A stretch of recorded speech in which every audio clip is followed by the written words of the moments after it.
Welcome to the program. The scourge of domestic violence is again played out in the most deadly of ways. Police have shot dead a man in Western Sydney after he went on a frenzied attack. Armed with a shotgun, Daniel King first targeted his pregnant ex-partner. He then opened fire on 2 police stations. The man's ex says she warned police 2 months ago that he'd threatened to kill her and their unborn child. Crime reporter Mark Reddie begins our coverage. I'm not joking. It's common in the United States. I'm telling you, this is happening. But rarely do you see someone walking through Sydney with a shotgun. It was all too much for a woman taking shelter across the road. He's shooting the f***ing police. I've got to go, I'm scared.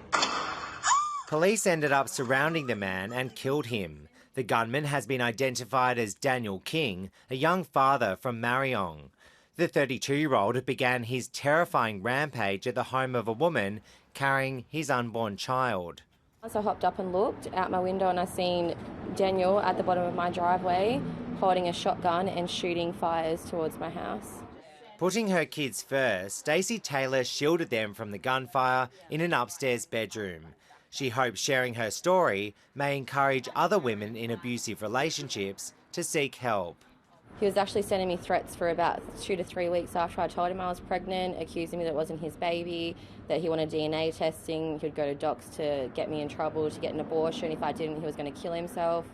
But the attack didn't stop there. Daniel King reloaded and fired several shots into St Mary's police station half an hour later. We were so terrified. They were so loud and they was back to back. The shootings triggered a huge emergency response. 20 minutes later, another police station came under fire.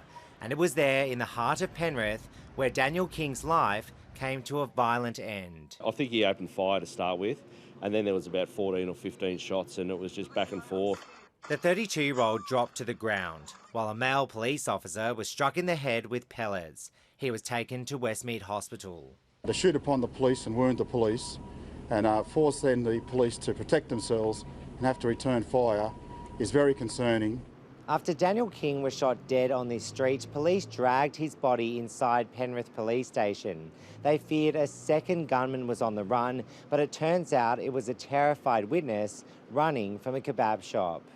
The officers involved have been praised for their bravery. We thank them deeply for putting themselves on the line to support the community and keep us safe. But whether police did enough to keep Stacey Taylor safe is a question her family want answered. Mark Reddie, ABC News, Sydney. And Mark Reddie joins us now from outside the Westmead Hospital. Mark, what's the latest on that police officer who was injured? Well, Jeremy, the good news is that male police officer is expected to make a full recovery. He underwent surgery for pellet wounds to the back of his head and remains in a stable condition here at Westmead Hospital. He is, though, under close observation for the next 24 hours by doctors and is expected to be reunited with his family within the next few days. This police officer had only been working for the force for less than a year before he was promoted to probationary constable, and there's already talk among his senior bosses of recognising his actions today with an official bravery award. Jeremy? Mark Reddie, thank you.